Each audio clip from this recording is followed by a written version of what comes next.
8:45. This is the Sri Lanka Broadcasting Corporation. The news edited by Romesh Piris and read by Soundithavam. President Gotabaya Rajapaksa, in his statement to mark the International Anti-Corruption Day, says intolerance for corruption by the citizenry is one of the best antidotes.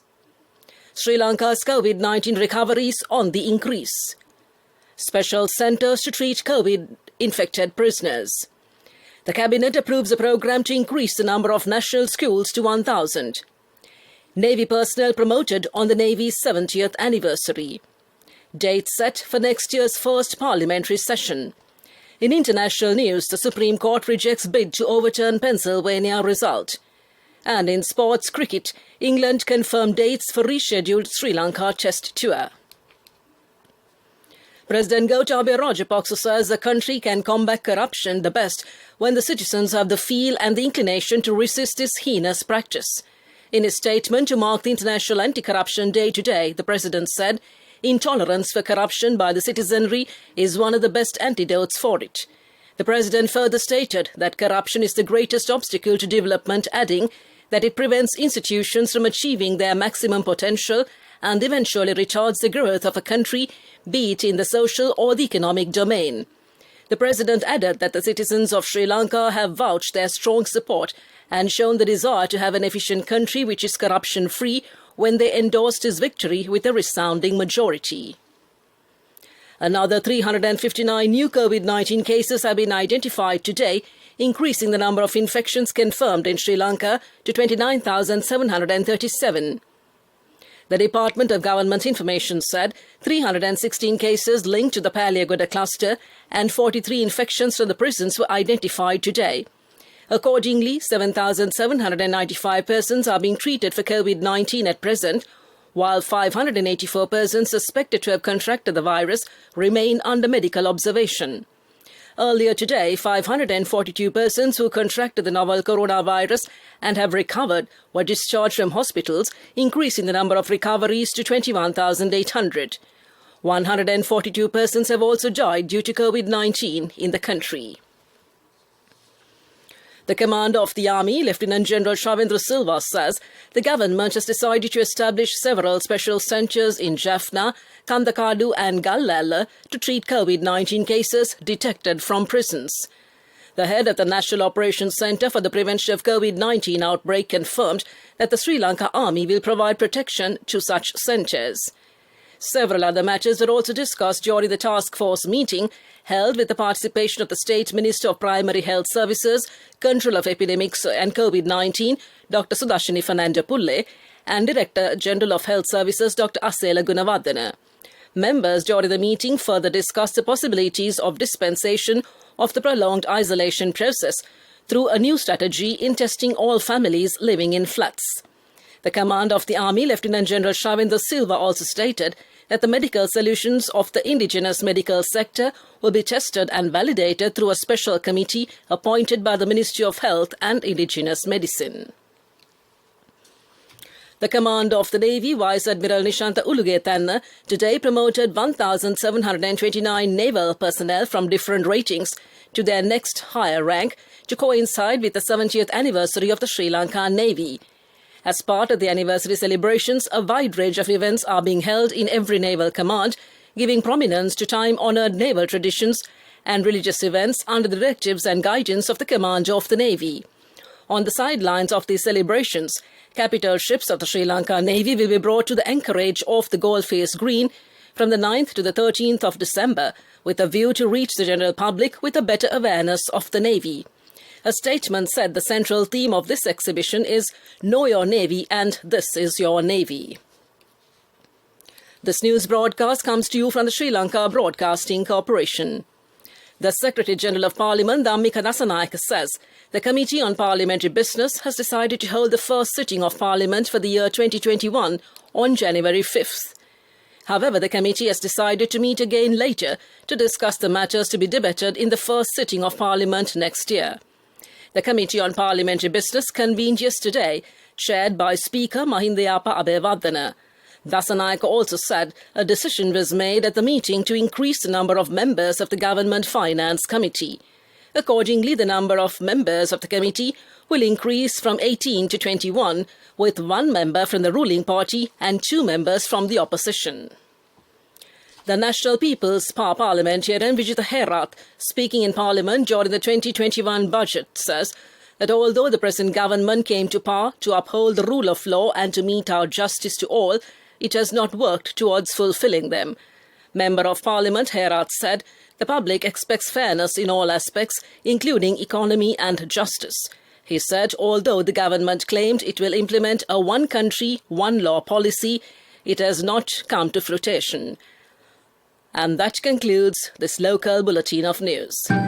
A mother knows the pain of each member of the family. Siddhalepa, the trusted relief for aches and pains. An effective therapy for relief from cold, sneezing, flu, headaches, swelling due to toothaches, rheumatic, discomforts, and muscular aches and pains. Siddhalepa, the Vedha Mahatmya in every home. The main news story is brought to you by Siddhalepa Vedha Mahatmya. The Cabinet of Ministers has given the approval for the programme to increase the number of national schools in the country to 1,000. The Government Information Department said the programme is expected to be implemented in 3 phases. During the Cabinet meeting, Minister of Education, Professor G.L. Puris, has presented a proposal to develop one selected provincial council school as a national school in each of the 123 divisional secretariat divisions where there are no national schools. This will accordingly be the first phase of the programme. Under the second phase, 673 schools selected on the basis of identified criteria will be developed as national schools. Meanwhile, the third phase will see the further development of the existing 373 national schools. That was the main news story. The main news story was brought to you by Siddhalepa Vedha Mahatmya. Brush your teeth twice a day for healthy teeth and gums. Supiriviki and Kakulu, your trusted brands in oral care for many years. Supiriviki Ayurvedic toothpaste for adults. Kakulu Ayurvedic toothpaste for kids. 9 Ayurvedic ingredients of Supiriviki will protect your teeth and strengthen your gums. Supiriviki and Kakulu, products from Siddhalepa. In Watchlight, the Geological Survey and Mines Bureau says the series of recent minor tremors which have felt in the Digana area in Kandy are not dangerous and will not create any serious concerns. The GSMB head, Aruna Valpala, stated today that all the minor tremors felt recently were less than 2 on the Richter scale. He added that a special team has already been sent to the area to investigate the cause for the tremors. Mr. Valpala further said that the geologists have confirmed that the people living in the area need not be alarmed of any threat due to the tremors. That came to in Watchlight, and moving on to a bulletin of world news in the headlines. The Supreme Court rejects bid to overturn Pennsylvania result. ASEAN defense ministers discuss regional security. And the French army gets ethical go-ahead for bionic soldiers. The U.S. Supreme Court has rejected a challenge against President-elect Joe Biden's victory in Pennsylvania. Republicans in the state wanted to overturn certification of the result, but justices rejected the request in a one-sentence ruling. It is a blow to President Donald Trump, who has previously suggested without evidence that the election result would be settled in the Supreme Court. Mr. Trump lost his bid for re-election last month. Since then, he and his supporters have launched dozens of lawsuits questioning the vote results.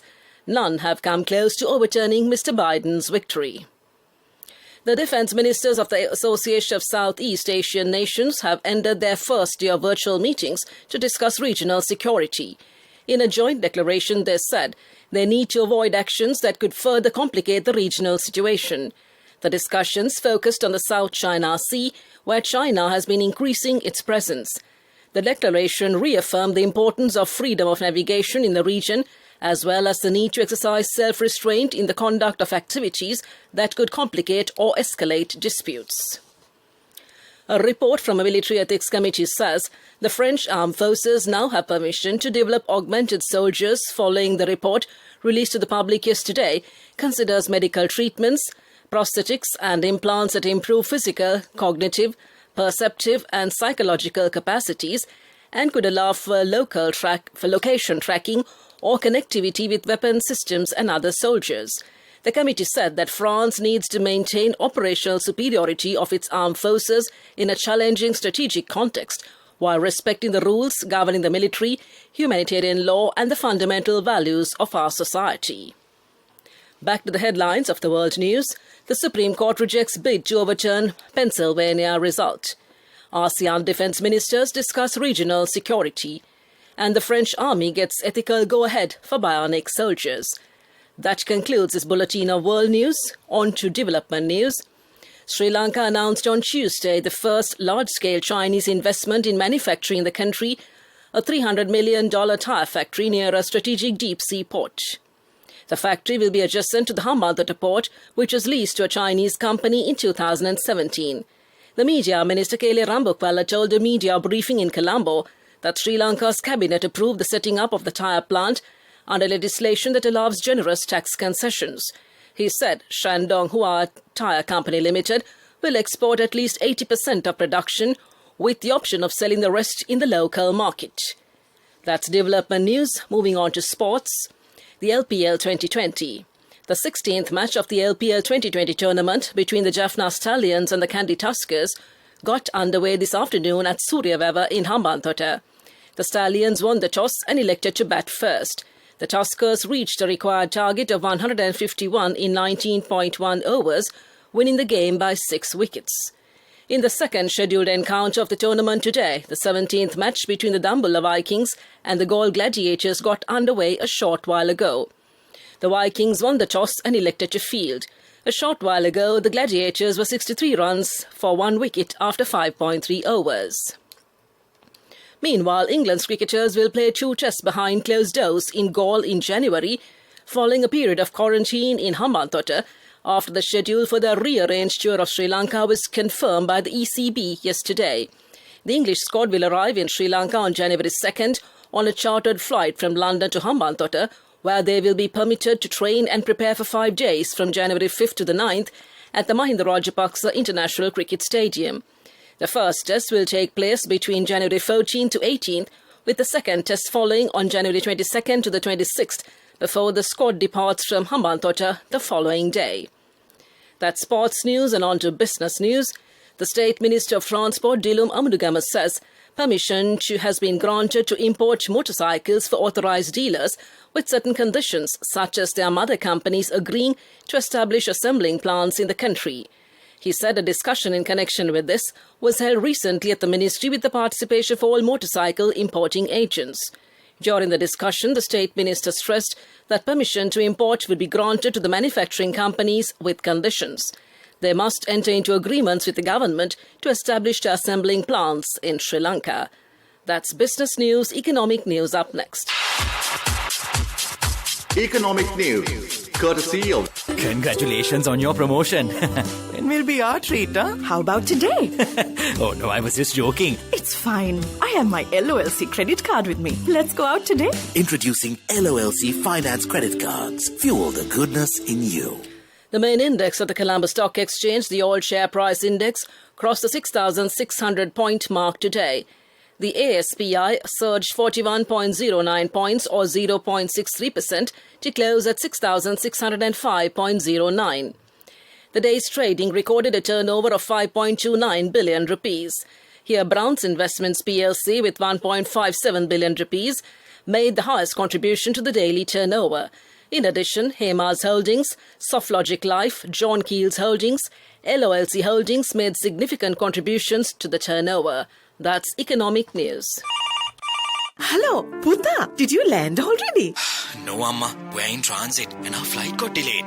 Oh, really? How is Shani? Poor thing with her pregnancy. She might be feeling very uncomfortable. The airport must be heavily crowded because it's a season. Amma, calm down. Everything is sorted. Why, I have my LOLC World Card with me. We are at the VIP lounge. There's nothing to worry. Those who spread goodness radiate happiness to everyone around them. Introducing LOLC Finance Credit Cards. Fuel the goodness in you. In the weather report, the Department of Meteorology says several spells of showers are expected in the northern and eastern provinces and in the Anuradhapura and Hambantota districts. Showers or thundershowers will occur at several places in the Sabaragamuwa, central, western and Uva provinces and in the Gaul and Martara districts in the evening or night, and heavy showers about 100 millimeters are likely at some places. The public has been requested to take adequate precautions to minimize damages caused by temporary localized strong winds and lightning during the thunder showers. To conclude this bulletin of news, a recap of the headlines. President Gotabaya Rajapaksa, in his statement to mark the International Anti-Corruption Day, says intolerance for corruption by the citizenry is one of the best antidotes. Sri Lanka's COVID-19 recoveries on the increase. Special centres to treat COVID-infected prisoners. The Cabinet approves a programme to increase the number of national schools to 1,000. Naval personnel promoted on the Navy's 70th anniversary. Date set for next year's first parliamentary session. In international news, the Supreme Court rejects bid to overturn Pennsylvania result. And in sports, England confirmed dates for rescheduled Sri Lanka Test tour. That concludes this bulletin of news, and now it's back to your hostess Geethanjali Ramanayaka to take you to the end of transmission and keep you well entertained on the request program tonight. Back to you, Geethanjali.